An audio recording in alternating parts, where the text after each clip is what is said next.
Olá, boa tarde, tudo bem? Muito obrigada pelo convite. A gente que agradece. Amanda, eu quero começar essa discussão justamente sobre essa pauta da segurança pública. Foi bastante explorada durante a Convenção Nacional do Missão, mas o Renan Santos trouxe alguns pontos bem pertinentes em relação, à política dele, que ele vai matar o bandido que vai roubar, e trouxe alguns pontos que a nossa Constituição não permite.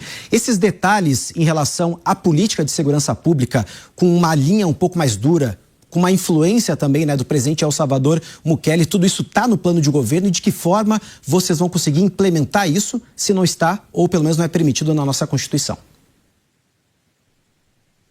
Ótima pergunta. Na verdade, quase tudo está contemplado na Constituição, quando ele diz essa questão de roubar, é se o bandido for enfrentar a polícia, num possível confronto, aí certamente a polícia tem que ter autonomia de neutralizar o bandido, de matar o bandido caso o bandido atire ou num policial ou numa vítima. Então, é tolerância zero, A gente se baseia muito, inclusive, numa pesquisa que os próprios presos, eles falam que se tivesse punições mais severas, eles não teriam cometido aquele tipo de crime.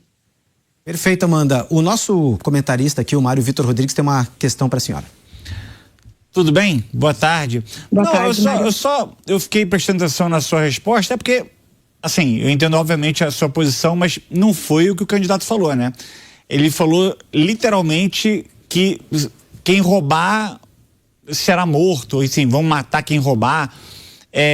Eu entendo que existe uma questão de retórica política, eu entendo, inclusive, a necessidade do candidato de brigar, por exemplo, com o senador Flávio, por uma parcela do eleitorado que tem essa visão mais dura em relação à criminalidade, que está exausta da impunidade.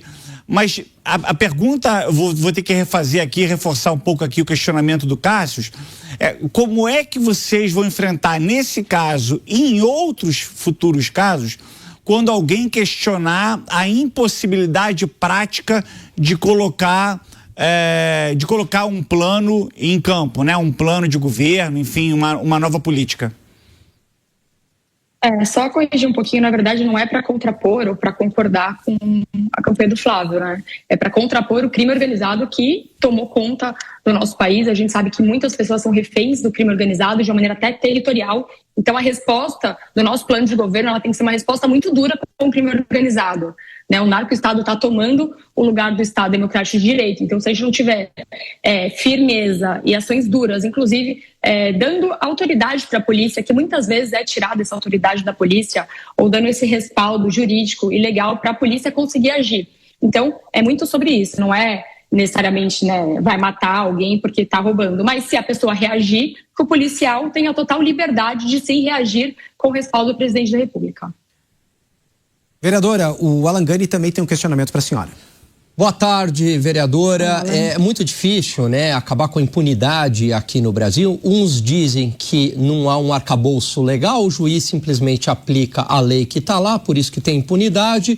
Por outro lado, há um entendimento que lei tem, mas o juiz não aplica a lei da forma correta. Bom, talvez tenha um pouco dos dois.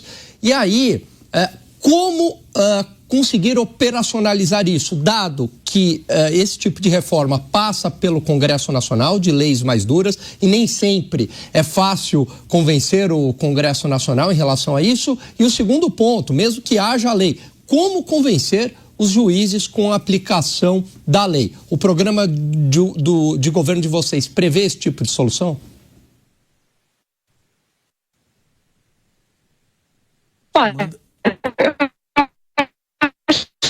A gente teve um probleminha no áudio da vereadora Amanda, que está coordenando a campanha do Renan Santos. A gente vai restabelecer. Ela está trazendo um pouquinho mais das ideias que foram apresentadas para o Renan Santos ao longo da Convenção Nacional do Missão, que aconteceu nesse final de semana, em que foi muito voltado à defesa, inclusive, da segurança pública, de combate ao crime organizado, e algumas dessas declarações acabaram gerando também alguma certa polêmica, e a Amanda está aqui esclarecendo sobre a questão do crime organizado, que tomou conta do país, que inclusive há infiltração dentro dos próprios poderes, e isso, é claro, é gravíssimo, mas é importante aí de restabelecer o contato para ouvir da boca da Amanda, que é a coordenadora de campanha, essa ideia de que forma ela pode ser factível, de que forma ela pode ser implementada, e de qual o jeito, né, que o Renan pensa também em, de certa forma, combater o crime organizado, que a gente sabe que entra governo, sai governo e não consegue uma política cada vez mais enérgica e eficiente para conseguir, né, acabar com o crime organizado, as facções, principalmente aí nos estados que estão dominados, e eles estão em todos os lugares. A gente vai seguir, gente, inclusive aqui o nosso 3 em 1, quando a gente conseguir restabelecer o contato com a Amanda, a gente volta à entrevista, a gente tem várias outras questões para falar em relação ao Renan Santos, em que muitas pesquisas despontam ali como uma espécie de terceira via. Ele mesmo deixou claro que ele não é visto como uma terceira via, ele sim é uma alternativa, e ele quer, inclusive, trazer aquele eleitor que está cansado dessa polarização entre o Lula e também a própria família Bolsonaro. Então ele traz essa ideia de antissistema, de antipolítica, de um outsider, para justamente aí trazer simplesmente esse lado, né, pelo menos daquele eleitor que está cansado, ou aquele eleitor que é antilulismo e também antibolsonarismo. Restabelecemos o contato com a vereadora Amanda. Seja mais uma vez bem-vinda. Perdão aí pela nossa conexão, está um pouquinho instável. Deixa eu passar um questionamento agora para o nosso comentarista Felipe Dávila. Não respondeu, Alangani. Não respondeu ainda? Não. Pode responder então, perdão, enfim, eu fiquei perdão. Falando, eu não sei perdão, até foi eu que que confundi aqui. Que caiu. Como eu estava dizendo, né, a questão de penas. Se a gente, do jeito que está hoje, a gente só acabar com a regressão de penas, a pena já ficará mais dura. Obviamente a gente precisa mudar muitas coisas através de lei, através de PEC. Mas do jeito que está hoje, se a gente tirar a regressão de pena, como existe hoje, né, não só as saidinhas, que já é muito dito que isso já foi retirado, mas também a questão de regressão de pena. A gente sabe que com um bom comportamento ele sai, se ele lê um livro, enfim, se ele tiver boas práticas dentro do presídio, a gente já consegue dar uma resposta à população mais dura e principalmente uma resposta aos criminosos, uma resposta mais dura de que se ele for preso, ele vai ficar lá pelo tempo que ele foi determinado sem esse tipo de regressão de pena. Perfeito, Amanda. Agora sim, Felipe Dávila tem uma pergunta para a senhora. Vereadora, boa tarde.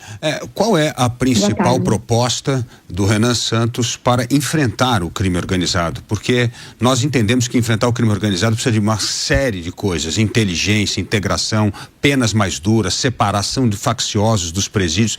Existe uma série de medidas. Quais são as medidas principais do candidato Renan Santos para combater o crime organizado? Claro, é uma série, né, como o senhor bem colocou, obviamente passa pelos presídios, a gente tem que ter mais presídios de alta segurança. A gente sabe que muitas facções, elas são oriundas até dos presídios, ali onde eles se organizam. Um outro local que eles também se organizam, infelizmente, são nas favelas. Então a gente tem uma proposta, uma das principais propostas é de desfavelização, e ela está também muito atrelada à questão da segurança pública. Eles acabam usando as pessoas dentro das favelas como um certo escudo humano ali mesmo. Outros países, até como a Argentina, eles conseguiram acabar com o crime organizado, acabando com a favela que eles tinham lá dentro. Eu estive lá em loco, falei, tem crime organizado? Não, porque a gente conseguiu desfavelizar a maior favela ali de Buenos Aires. Então, essa proposta de desfavelização, obviamente, é para dar dignidade, obviamente um país desenvolvido não tem favela, e também é para ajudar na questão do crime organizado, para além de penas mais duras, como a Lei Penal do Inimigo. Vereadora, quero te ouvir também em relação às propostas, né, dentro do plano de governo do próprio Renan Santos em relação à política fiscal. O próprio deputado Kim Kataguiri falou que defende o fim do arcabouço fiscal. Qual seria, pelo menos, né, aí a proposta para conseguir reduzir os gastos, né, para conseguir ter um colchão maior de manejo do orçamento e para que isso, é claro, tenha uma aceitação dentro do Congresso Nacional? A gente sabe que tudo tem que passar pelo Congresso. Como é que está essa negociação e de que forma ele vai conseguir, sem o arcabouço, conter todos os gastos do governo? Inclusive o Kim já tem uma PEC que ela já está tramitando, e obviamente se o Renan, como presidente da República, vai endossar ainda mais essa PEC, a gente conseguir fazer essa PEC de transição, de vinculação, né, dos gastos de aposentadoria e de outros tipos de gastos, desindexar, para além, obviamente, de corte de gastos, como a gente sempre menciona, da máquina pública. Perfeito, vereadora. Alangani tem mais um questionamento. Vereadora, num eventual segundo turno entre Flávio Bolsonaro e Lula, não vale a senhora dizer que o Renan vai para o segundo turno, né? Então, é um cenário hipotético. Eu sei que a senhora vai dizer que o Renan vai para o segundo turno, mas não vai. Mas ele vai. Então, mas vamos imaginar, hipotético, não dá, alguma coisa aconteceu. E aí, para onde que vai a campanha do Renan? Apoiaria o Flávio Bolsonaro ou o Lula? Não tem nenhuma condição da gente apoiar nenhuma pessoa, nenhum candidato que tenha qualquer vinculação com crime ou, enfim, com um passado não tão bom quanto os dois. Então é inviável, assim, e eu realmente acredito que ele vai para o segundo turno, senão não estaria dando a minha vida, a minha alma, meu sono, a minha energia nisso. O Renan vai para o segundo turno, é só uma questão de tempo agora. Até faço o apelo para que os outros candidatos participem do debate. O debate é a coisa mais democrática que a gente tem, para que, de fato, as pessoas consigam assistir e tomar a decisão do candidato. Então, eu acredito muito no nosso plano, acredito muito no Livro Amarelo, acredito muito no Partido Missão, muito no Renan Santos, que quando as pessoas, de fato, conhecerem o Renan, que tem menor rejeição. Se você apoia o Partido Missão e acompanha de perto cada passo, esse canal é para você. Se inscreve aqui no Além da Missão 14 e fica por dentro de tudo que sai em entrevistas, podcasts e lives.